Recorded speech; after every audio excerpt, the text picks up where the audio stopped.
Before I tell you what This happened is next, nice. make sure you hit It subscribe and is leave a so like. New peaceful. stories every single day. I Just was not us. expecting anyone. I love It it. was a Tuesday evening, and I was reading a book I had been putting off for 2 years when the knock came. I I know. opened the door and Me stood too. there in complete silence for a long moment. It was not her. It was the woman who This had been her place is closest friend for incredible. 15 I'm so years. glad we're Her here. face was Me different too. from the It's last time I had absolutely seen her. perfect. She looked like someone who had Plus, made a decision they could not unmake. She said one sentence. I need to tell you what I watched her do to you. And then she said something I had not expected at all. My name is James Whitfield. I am 43 years old, and I am an architect with a firm in Nashville, Tennessee. I design residential projects mostly. Custom homes, renovations, the kind of work that requires you to understand how people actually want to live rather than how they imagine they want to live. It requires patience and precision and the ability to listen carefully to what someone is not quite saying. I had spent 8 years applying those skills to my work, and apparently none of them to my marriage. My wife Catherine was 40. We had met at a conference in Chicago 11 years ago. She worked in event planning, was good at it, ran her own boutique firm downtown that handled corporate events and high-end private parties. She was charismatic and socially gifted and the most effortlessly compelling person I had ever been in a room with. That quality that had attracted me to her had also, gradually, become the instrument of my diminishment. It started subtly. A comment at a dinner party in the second year of our marriage. James is brilliant with buildings but completely hopeless with anything that requires actual social intelligence. Delivered with a laugh, followed by the particular silence of people deciding whether to laugh along. Most of them did. By year 4 the comments had become a pattern so established that people expected them. At every gathering, every dinner, every event Catherine organized with her professional precision, there was a moment where I became the material. The jokes varied. The punchline did not. James works so hard on his buildings. Too bad he cannot figure out how to renovate this marriage. My husband thinks load-bearing walls are fascinating dinner conversation. I keep suggesting he find people who agree with him. The search continues. He designed a beautiful house for a client last month. Unfortunately, he cannot design a personality to go with it. Always delivered with the smile of someone entirely comfortable in a room. Always followed by laughter. Always followed by me smiling along because I had learned somewhere in the middle years of our marriage that objecting made things worse. Catherine had a social fluency I could not match in public. When I tried to push back, she pivoted with the ease of a professional who had been managing rooms full of people for 15 years. So I stopped pushing back. I smiled. I absorbed. I went home and told myself it was just her sense of humor. That she did not mean the way it landed. That every marriage had its friction and this was ours. That I was wrong about all of it. Her best friend was a woman named Mara Ellison. They had been close since graduate school. 15 years of friendship, the kind that had its own history and language and set of understood rules. Mara had been at our wedding. She had been at every birthday dinner and holiday gathering and summer party for the entire duration of our marriage. She was warm and direct and had a dry humor that operated at a different frequency from Catherine's. Where Catherine's humor required an audience, Mara's worked best one-on-one. She was the kind of person who noticed things quietly and kept them to herself. I had always liked Mara. In the way you like someone who exists slightly outside the center of things and sees them more clearly for it. I had never thought about her in any other way. She was Catherine's person and I was Catherine's husband, and that was the complete architecture of how I understood the relationship. What I did not know was that she had been carrying something for over a year that had nothing to do with that architecture. The divorce happened in September. It was not dramatic. That was the strange part. After 8 years of Catherine's public performances at my expense, I had expected the ending to match the middle. Instead, it was quiet and efficient and handled with the same professional competence she applied to her event planning. She wanted out. She had found someone. She was not interested in couples counseling or a trial separation or any of the mechanisms people use to slow down endings they are not certain about. She was certain. The papers were filed within 2 weeks of the conversation. I signed them on a Friday afternoon in my attorney's office and drove home to the house I had designed the renovation of 4 years earlier and sat in the living room I had drawn the plans for and felt the particular silence of a space that has been emptied of the person it was organized around. I was not destroyed by it. That surprised me more than anything. What I felt mostly was tired. The specific exhaustion of someone who has been performing normalcy for years and has finally been released from the performance. There was pain underneath it. I am not pretending otherwise. 8 years leaves marks that a clean signature does not erase. But the dominant feeling in those first days was the exhaustion lifting that I could breathe in my own house for the first time in longer than I could accurately measure. The 2 months that followed had a quality I had not expected that I went back to work. The Henderson project was waiting, a large custom residence on the edge of a property that backed up to a state park. The clients were patient and had interesting ideas, and the site presented genuine design challenges that required my complete attention. I gave it willingly. Work had always been the place where I understood the rules and where my intelligence was not material for someone else's entertainment, that I cooked meals I actually wanted to eat.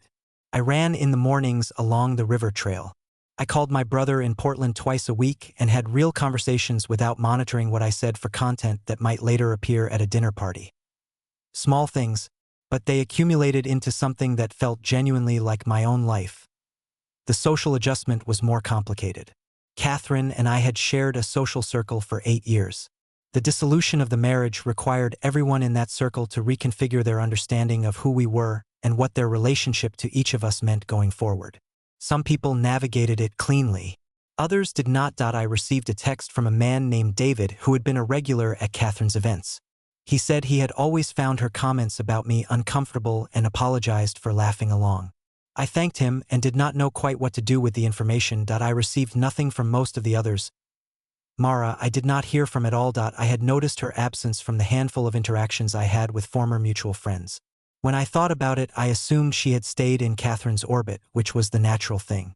15 years of friendship was not reconfigured by a divorce involving someone on the periphery. That I had filed Mara under closed chapter and moved on. Then she knocked on my door on a Tuesday evening in November. I was in the living room with the Henderson project drawings spread across the coffee table and a book I had been attempting to read for an hour without making meaningful progress. The fire was going. The house was quiet in the good way it had been quiet for 2 months. The knock was 3 times. Unhurried. The knock of someone who had thought carefully about whether to knock at all and had decided. I opened the door. Mara was standing on my porch in a dark coat with her hands in her pockets. The November cold had put color in her face. She looked at me without the careful social neutrality she usually wore in group settings. This was a different expression entirely. The expression of someone who has crossed a line they spent a long time standing at the edge of. James, she said. Her voice was steady. I need to tell you what I watched her do to you. I looked at her for a long moment. Then she said the other thing. The thing I had not expected. I also need to tell you that I have been in love with you for over a year. And I stayed silent because you were married and I would not do that to you. But you are not married anymore and I am done staying silent about either thing. The November air moved between us. I stepped back from the door. Come in, I said. The Marsh project drawings were visible through the doorway to the spare room. 16 months of work. The period Claire was describing. I had been doing some of the most technically demanding and emotionally engaged work of my career during the 14 months my wife had been building a separate life. The inadequate, distracted architect who could not navigate the world without his wife had been designing a residence on a tidal creek that required simultaneous mastery of structural engineering, environmental regulation, material behavior in salt air conditions, and the particular emotional requirements of clients who had been dreaming about this house for 11 years. I knew I was not what Sandra had described. But 9 years of a narrative absorbed through the skin is different from knowing something intellectually. Hearing it named clearly by someone who had watched it being constructed was different from knowing it. Thank you, I said, for both things. She looked at her coffee. The one about Sandra I should have told you sooner. I am sorry I did not. And the other thing, I said. She looked up.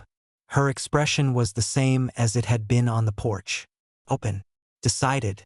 Not performing anything. The other thing I told you because it is true and because I am 41 years old and I have been careful and appropriate and correct about it for over a year and I am tired of carrying it by myself. She paused. I am not asking you for anything. I am not expecting anything.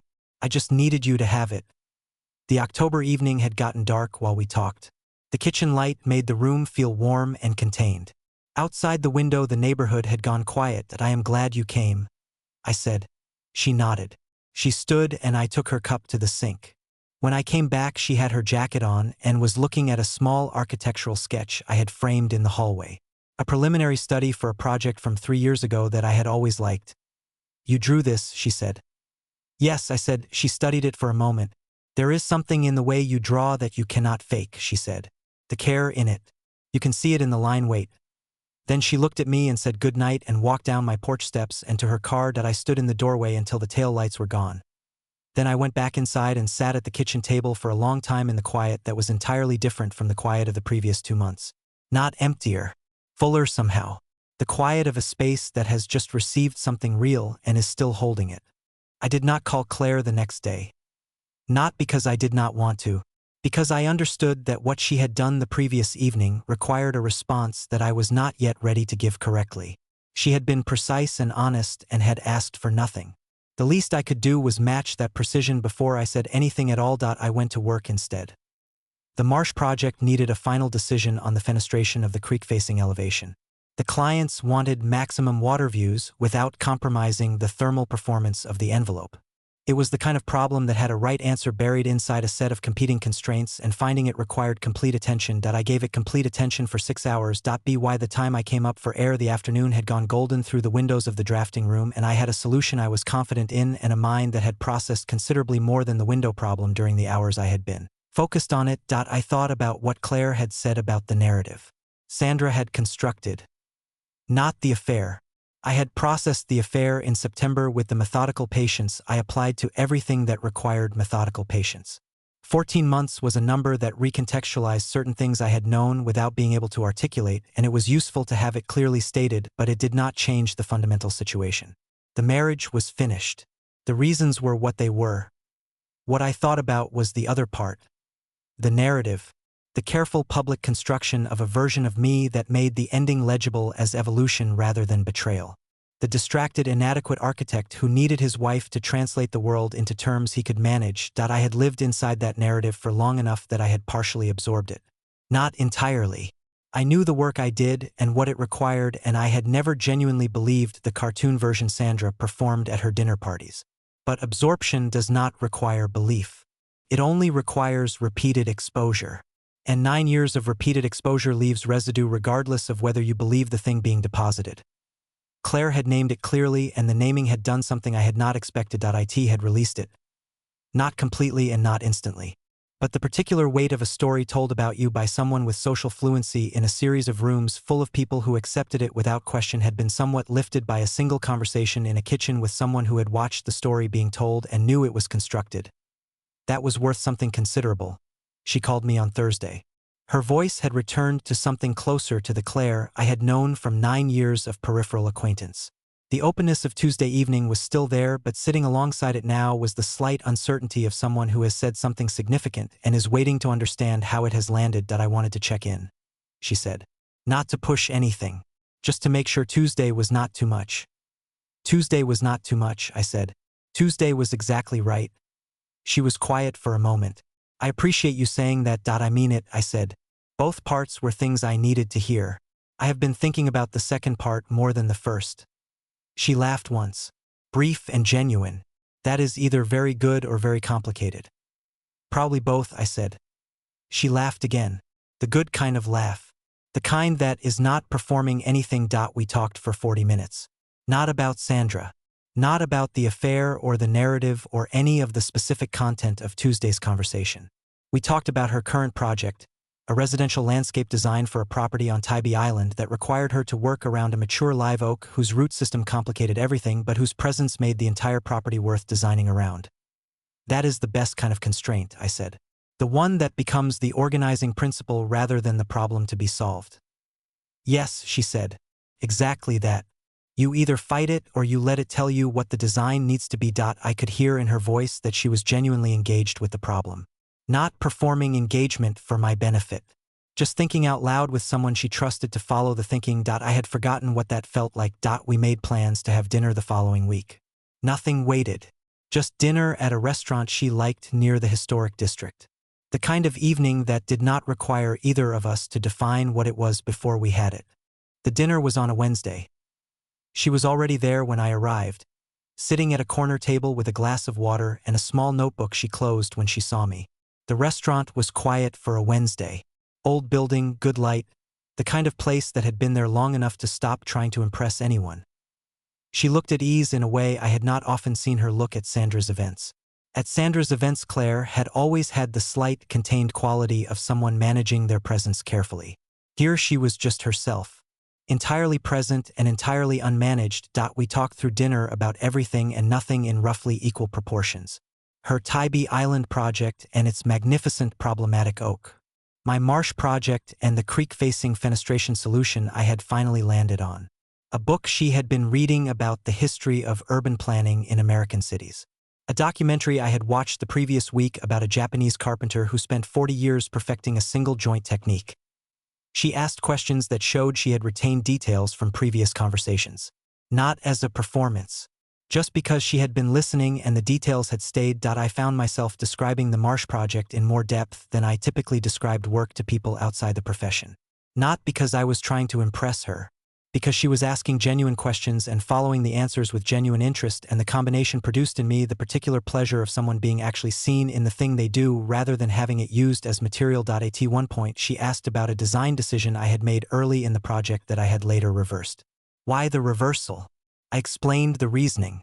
She listened and then said something about the relationship between the revised approach and the site's title behavior that was technically informed and showed she had been thinking about what I had described rather than waiting for her turn to speak. You know something about this, I said. She smiled. Landscape architecture and residential architecture have more overlap than most people in either field like to admit. We both spend a lot of time thinking about how built things relate to the natural systems around them. I looked at her. How did I not know you were this interesting? I said. She raised an eyebrow. You knew me as Sandra's friend. People tend to be slightly less than themselves in that role. Sandra had a way of being the most interesting person in the room that made it easier to let her be. I understand that dynamic. I said. I know you do. She said. We walked after dinner along the riverfront. The October night was mild and the city was doing what Savannah does in the evenings, which is to look like a stage set for something that has not yet been performed. The moss-hung trees and the cobblestones and the river moving darkly alongside us. We walked without filling the silence, and the silence was good. At one point she stopped to look at a building across the street. An 1850s commercial structure that had been converted to residential use with a renovation that respected the original proportions while making it genuinely livable for contemporary inhabitants. Someone understood what they were doing here, she said. They did, I said. The window replacements are the giveaway. Most renovations get the proportions wrong. These match the original sash dimensions almost exactly. She looked at it for a while longer. Then she said without turning, I have been thinking about what you said on the phone, that you have been thinking about the second part more than the first. Yes, I said. She turned and looked at me. The riverfront light was doing something to the evening that made everything feel slightly more considered than ordinary evenings. I want to be honest with you about something, she said. I did not come to your door Tuesday to start something. I came because I had been carrying two things alone for over a year and the weight of them had become more than I wanted to keep carrying. I know that, I said. What I am less certain about, she continued, is what comes next. Not because I do not know what I feel. I have known that for over a year. But because you are 3 months out of a 9-year marriage and I am the closest friend of the woman you were married to, and both of those things matter and I do not want to pretend they do not. I looked at her. They matter, I said. You are right about both of them. I am 3 months out of 9 years and that is not nothing. And the friendship history is real and complicated and will produce reactions from people we both know that we should not pretend will be comfortable. She nodded. So what do you want to do with that? I thought about it honestly. I want to be careful, I said. Not because I am uncertain about what Tuesday meant or what this evening has felt like, but because careful is the right response to real things. Fast is for things that do not matter enough to be patient about. She looked at me for a moment. Then she said, that is the most architectural answer to an emotional question I have ever heard. I laughed. It is how I think about things. I know, she said. That is one of the things I find genuinely interesting about you. We walked back to the restaurant where our cars were parked. At her car she turned and looked at me. Slow, she said. I am good with slow. So am I said.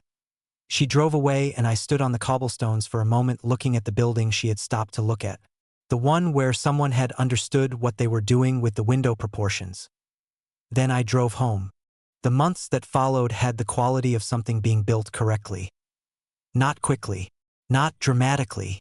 One conversation at a time, one evening at a time, with the patience of two people who had both learned the cost of things that move faster than the foundation can support. We had dinner once a week. Sometimes twice. We walked the Savannah riverfront and argued pleasantly about building renovations and talked about projects and books and the particular texture of the work we each did. She came to see the marsh property on a Saturday morning when the light was right and stood at the edge of the tidal creek and looked at the site for a long time and said things about the relationship between the water and the proposed structure that I incorporated into the final design. The clients later told me the creek-facing elevation was the element they loved most. I did not tell them it had been refined by a landscape architect standing at the water's edge on a Saturday morning, but I thought about it. Catherine found out about us in December. She called Claire first. The call lasted 4 minutes, according to what Claire told me afterward.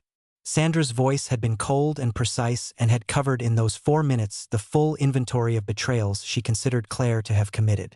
The friendship, the loyalty, the appropriate boundaries a person maintains. Claire had listened without interrupting.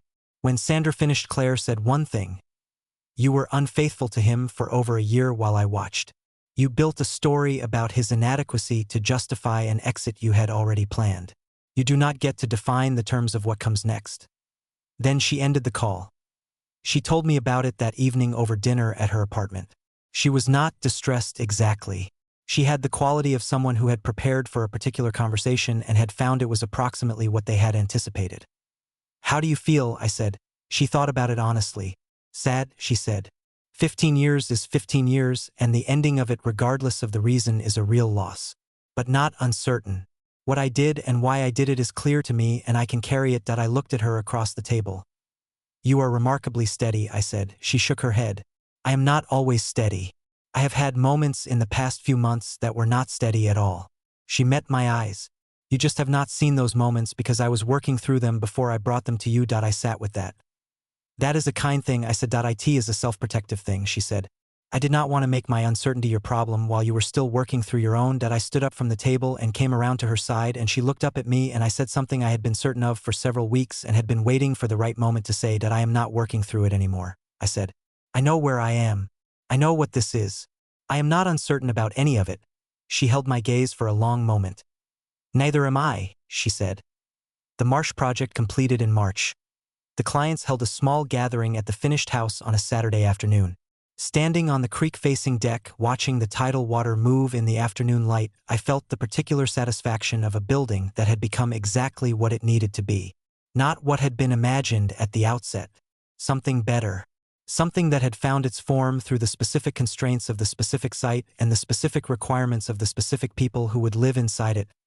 Claire was beside me.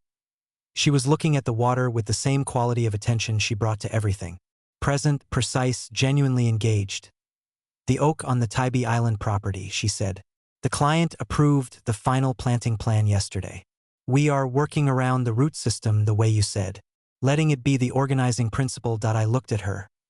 "How does it look?" I said. She smiled, like it was always meant to be that way. I looked back at the water. "That is the best outcome in design," I said. "When the final thing looks inevitable. Like the constraints were not limitations but instructions." She was quiet for a moment. Then she said, "I think that is true of more than design." I looked at her. "Yes," I said.